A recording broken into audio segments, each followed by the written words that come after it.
if you can imagine, the cover is a dream I had, you know, of these people merging into one another, of these people being, and we see the guy in a cage or in prison at the end. He's not in prison. The prison is his own mind, you know. He's caught up in his dreams, and not necessarily nightmares, but more hallucinations, I think. And so, yeah, when I drew that, I was like, oh, like this is, you know, it's another one of those things that I wake up the next morning and I'm like, oh, I'm glad I didn't, you know, I didn't tear that one up, because it does happen very often. Again, this sequence is like the first sequence I drew when I had this dream about like this bird lady coming down from the sun, and, you know, seeing herself reflected in her shadow. Again, the way I draw these things, I think you can see it here. If I were to do an exhibit about just these drawings that I use for the book, it would be completely different. It would be completely different, and I'm sure like the narrative would change completely, because I never draw anything in order. I mean, here you can see her putting her head where the shadow was, right? You know? And these things, I draw them in these weird sequences, and I never know what they mean.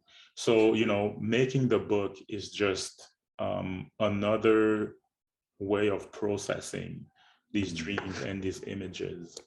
Here again, I just wanted to chime in there, Stanley, that bottom left panel on this page, that just kills me. I think that's just amazing. On this page? The bottom left. Here? Yeah. The warping of the perspective is just fantastic. I just went straight for that image. It's just yeah, thank you so much. Yeah, and you know, it's again, when you trust yourself as an artist, I think, you know, amazing things can happen. And here again, like this sequence on top, like I don't know what it means, and I tried to, like, you know, put it in the book, but I thought like it went in a place that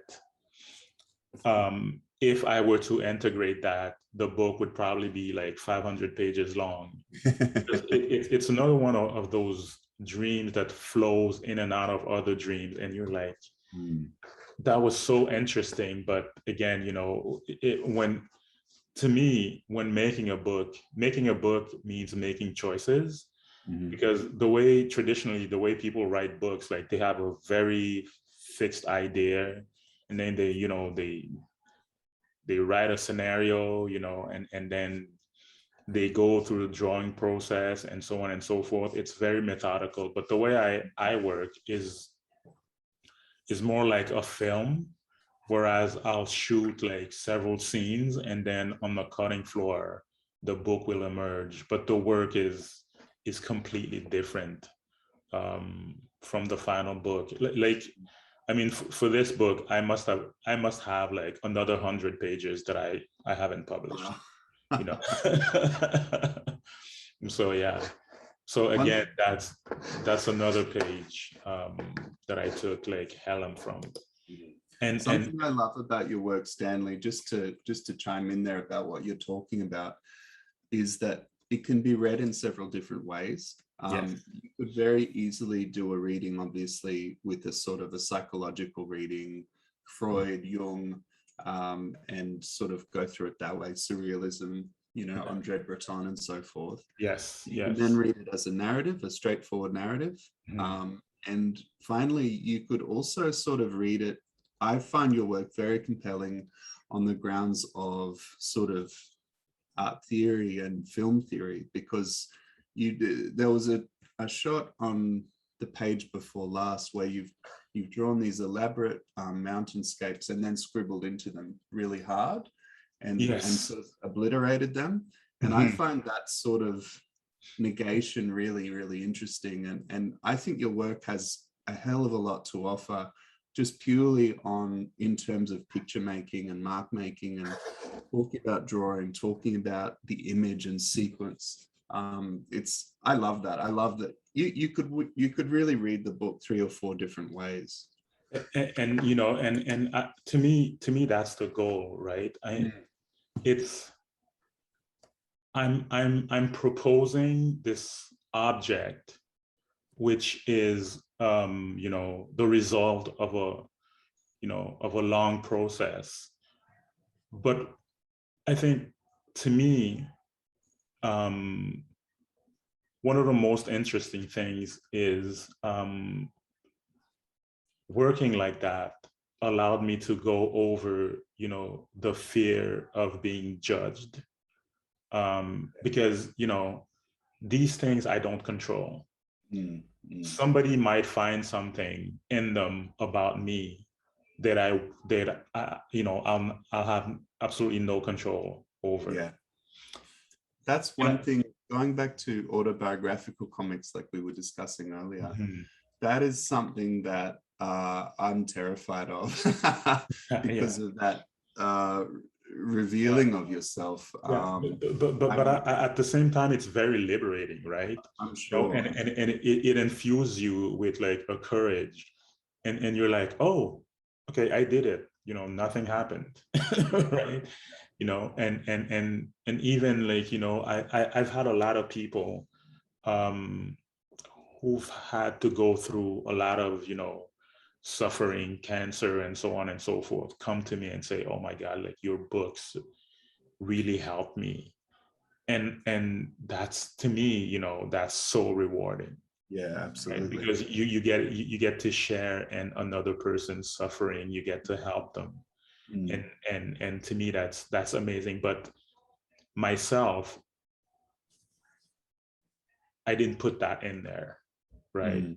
Or rather, I didn't consciously put that in there. I'm not trying to, you know. And then that might speak to what we're talking about it with different readings.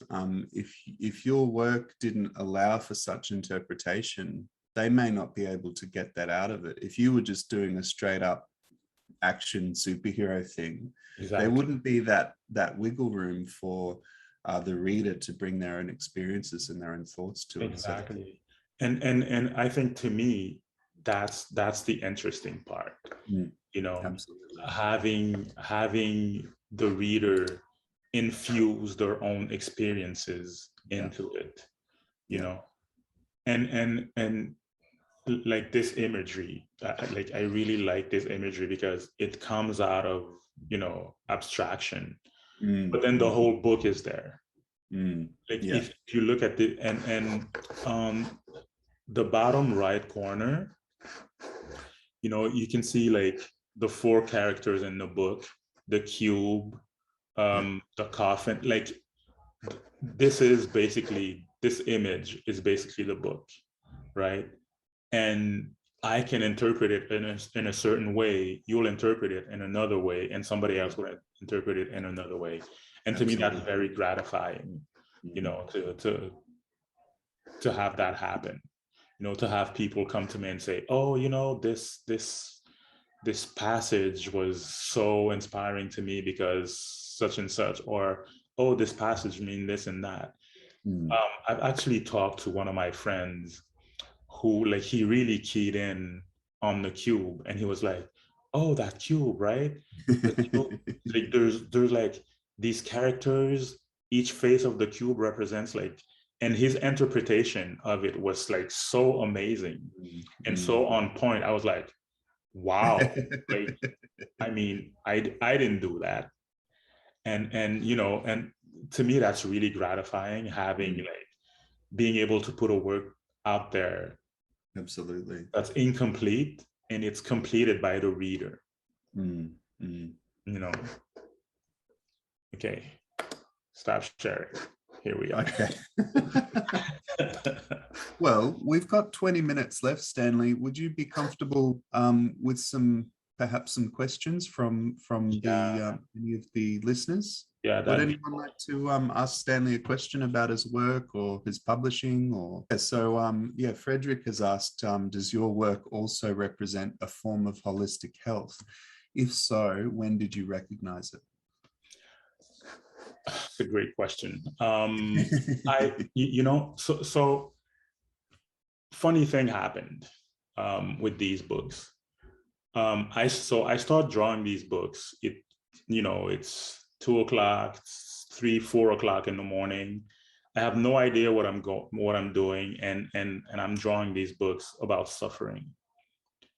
So at the end of drawing Agalma, which is the first chapter of this book, stuff starts happening. I start losing people. My mentor, both my art mentor and my martial arts mentor die within a week of each other. Gee. And I find myself plunged right into the thing that I just drew. And so,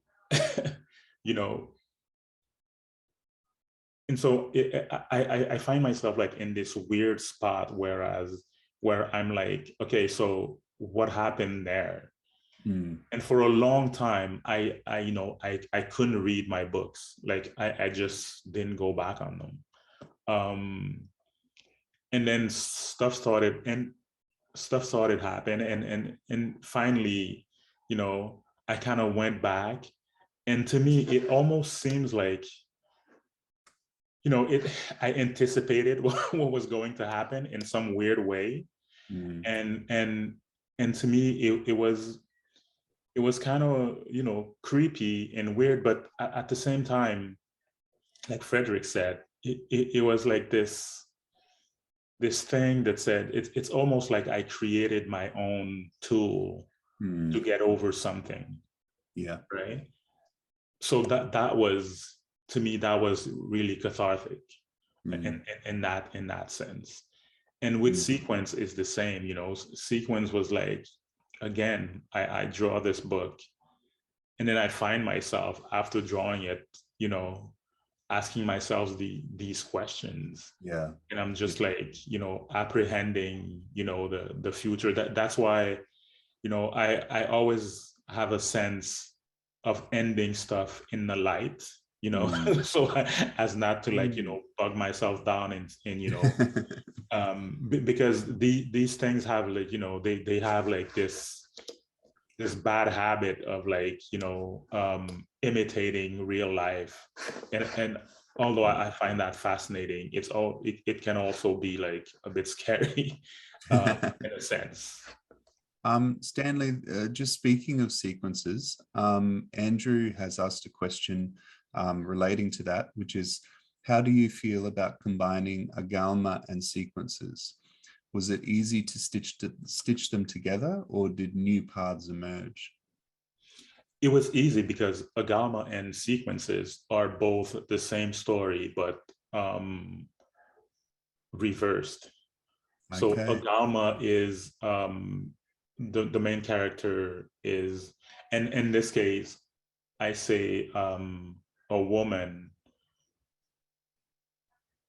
and but it's really like the symbolism, the form of the female energy.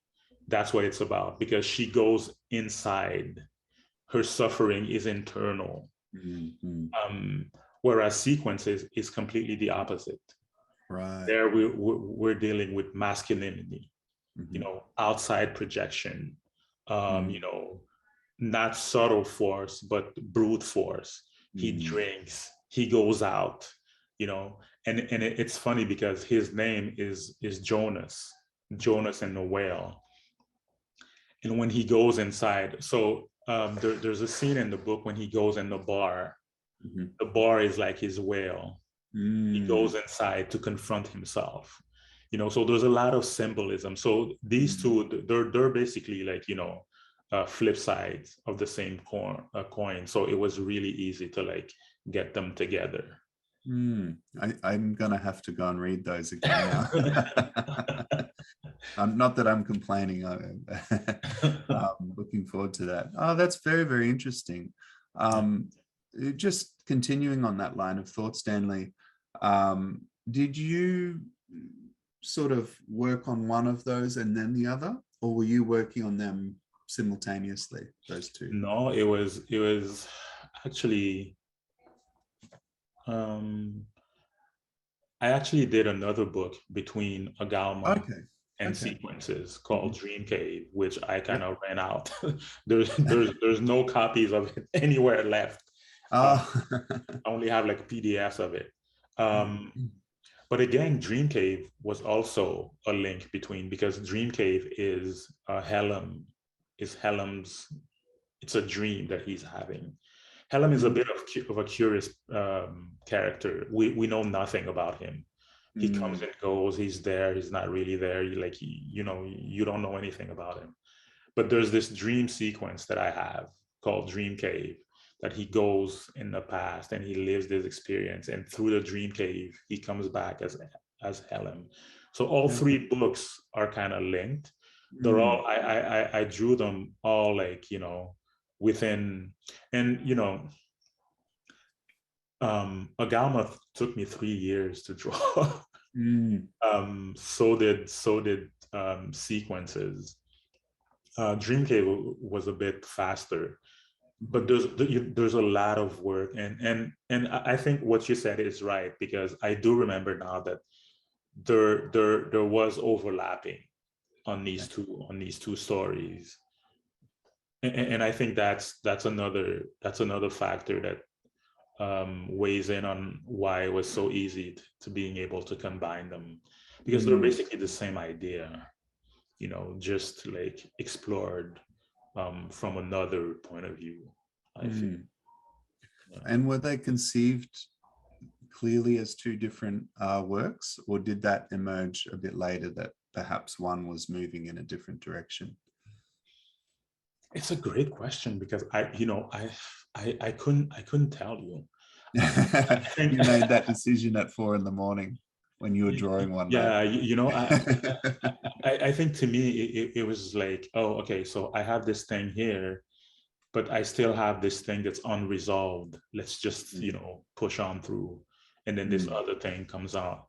And it's like, it's something that, I'm sure you're aware of. Like, the work is never complete, right? You can always like go back and like change things and like work it and work it. I think this is what this is.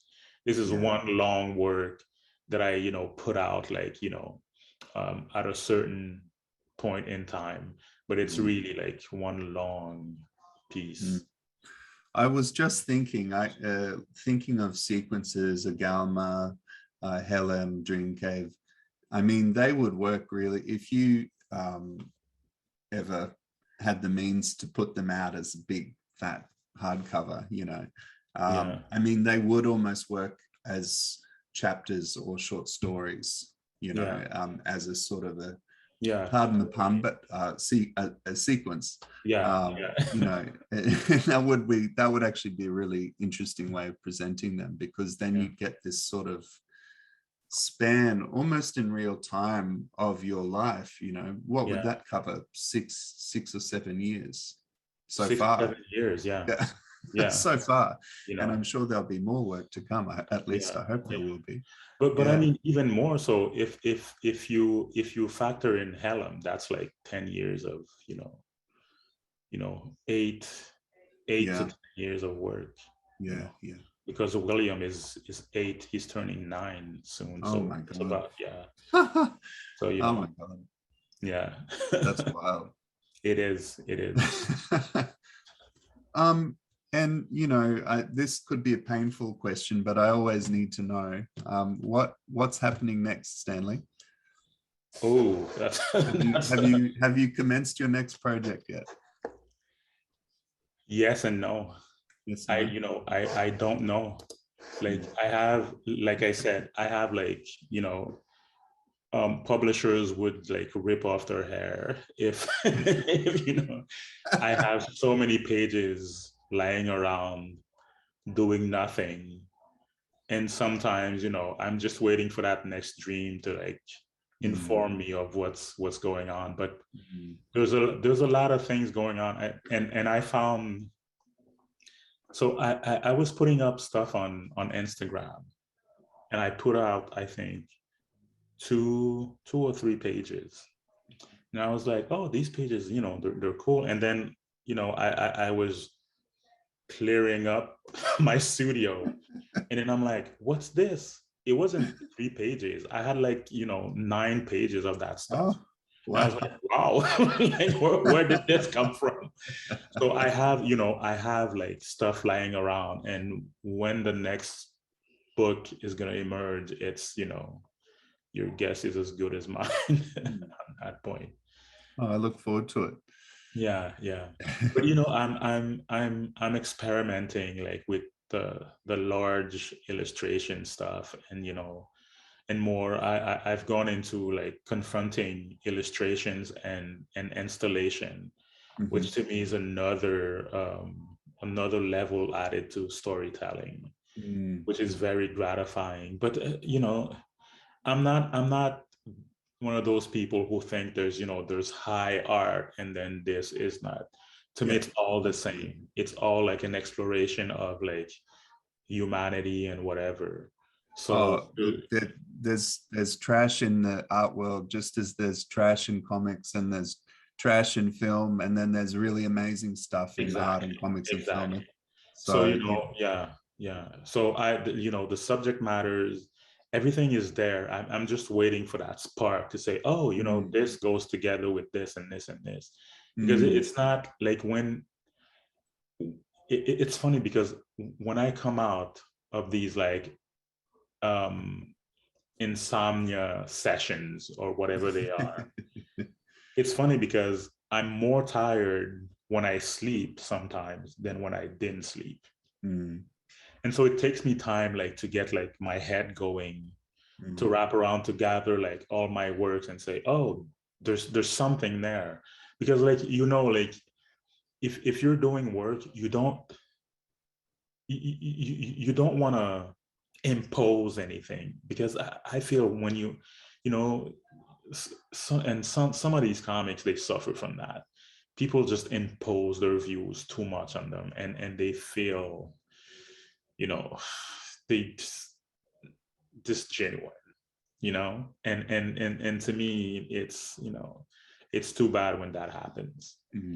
I feel like sometimes it's better to just let things go. there is an interesting tendency now for creative people to really put themselves out much more prominently than the work itself. I know certainly from social media, if someone's posting, their dinner, photos of their dinner, or who they're hanging out with, or what, I just lose interest. I just want to see the work. That's Exactly, that's why I'm exactly. there. Yeah, Yeah, yeah, yeah. a bit tiresome. It's I mean, this hyper how can I call it, merchandising that people adhere to these days.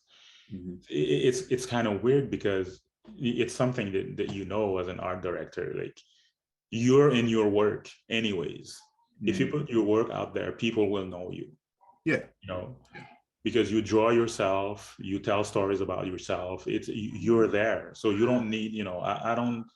I don't need to show you what I ate, for supper last night. And to me, that's really uninteresting.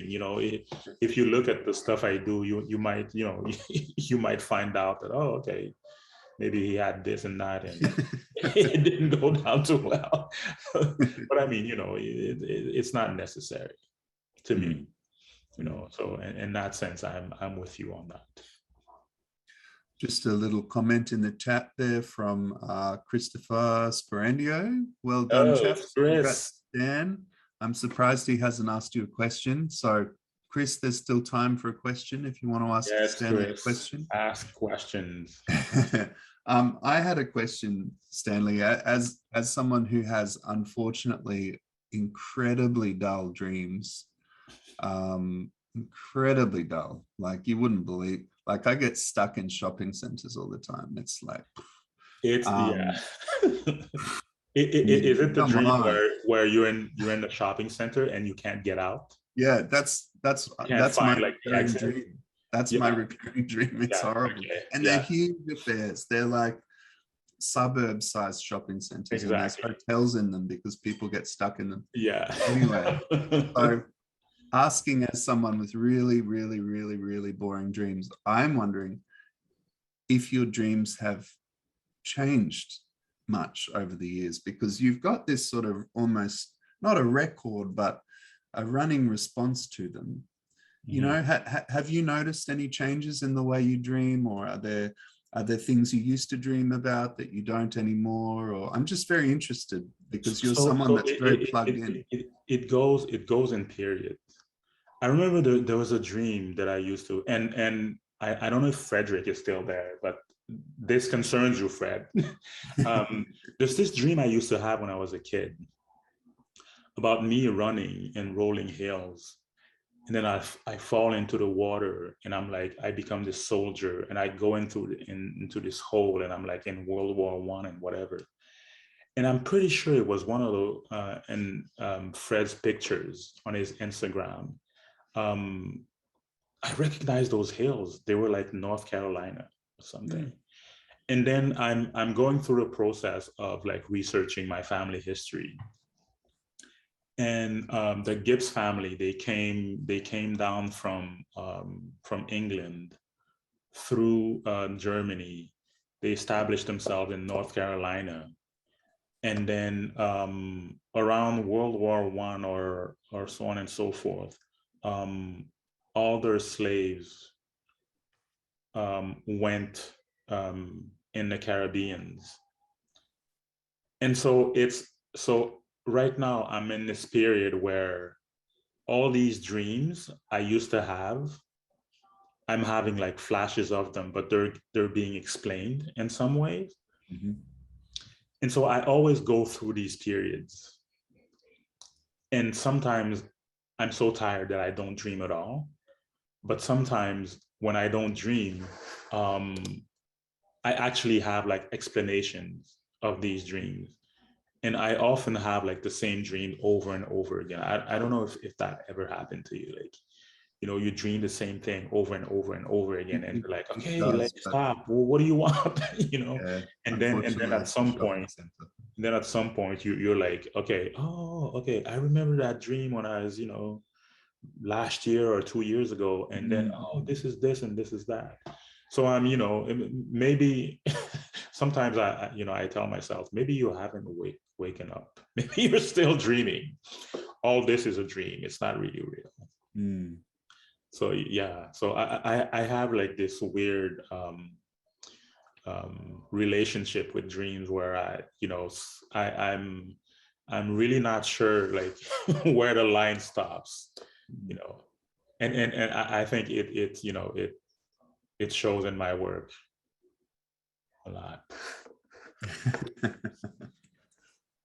um, uh, Frederick commented that he was still here as well, by the way. So He what? he is still here. So he's Okay. no doubt very interested in your thoughts on that that particular dream series or series of dreams. I think is a nice way to put it. Well, I think we're just about at our hour mark. So I just thought I'd, if everybody wants to give a little round of applause in front of their computer for Stanley. I think it's a wonderful work, and thank you Conundrum Press for all of their hard work for this beautiful publication. I just saw Monique in the feed had put up her hand. Monique, did you have a quick question for Stanley? Yes, Monique. Hi, no, I don't. I've just been processing the whole conversation and I'm looking forward to seeing the book. Okay. So we're still working for people in Ottawa. We're still working on a launch date with Wall Space Gallery. So there'll be a launch in Ottawa. So you know that's coming pretty soon. Will that have some of the drawings to see, Stanley? Yeah, I'm thinking of I'm gonna do like a little exhibition to go along with that. And there'll be a lot of the drawings involved. So that'll be something to look forward to. Yeah. Beautiful. Yeah. Did anyone else want to stick a quick question in for Stanley before we wrap it up? So before we go, I have to say something about Jonathan. So Jonathan and we met in Finland, and when I saw Jonathan's work, I was like, wow, like Jonathan is an amazing artist. And I had an exhibition in his gallery, and I've also published a book of his called Floodland. If you guys go on the Argle Bargle Books website, you can see his work. Jonathan, like, it was either between Jonathan and Chris, but I know Chris is really busy teaching and so on and so forth. But I mean, Jonathan's work to me is amazing, and I'm so glad that you could do this, because artists, there's artists that you respect, and then there's artists that you feel akin to. And I think Jonathan is one of those guys that, he speaks about culture and so on, but in such a sober way that it's just amazing. So thank you so much for doing this. It's a pleasure, Stanley. Thank you for your very, very kind words. It means a lot. Yes. Well, I think we're just about there. Claudio has commented that he highly recommends any of Stan's books, superb drawings, and it takes you on a great trip. I couldn't agree more, Claudio. And that might be a good place to wrap it up, I think. Thank you, everybody. So much for... Sorry, Stanley? I said thank you, everybody. Yeah, I was just saying thank you so much for tuning in. I hope you'll support Stanley and Conundrum Press. It really is a stunning looking book. I can't wait to get a physical copy myself. I've been ogling the PDF a lot the last few days. So yeah. Perfect. Thanks, everybody. Yes, and lastly, I'd be remiss if I didn't say thanks to Andy from Conundrum and Sarah for doing such an amazing job at promoting this book. And JJ, we haven't met, but it's been like a really fun experience. So yes, again, thank you, everybody.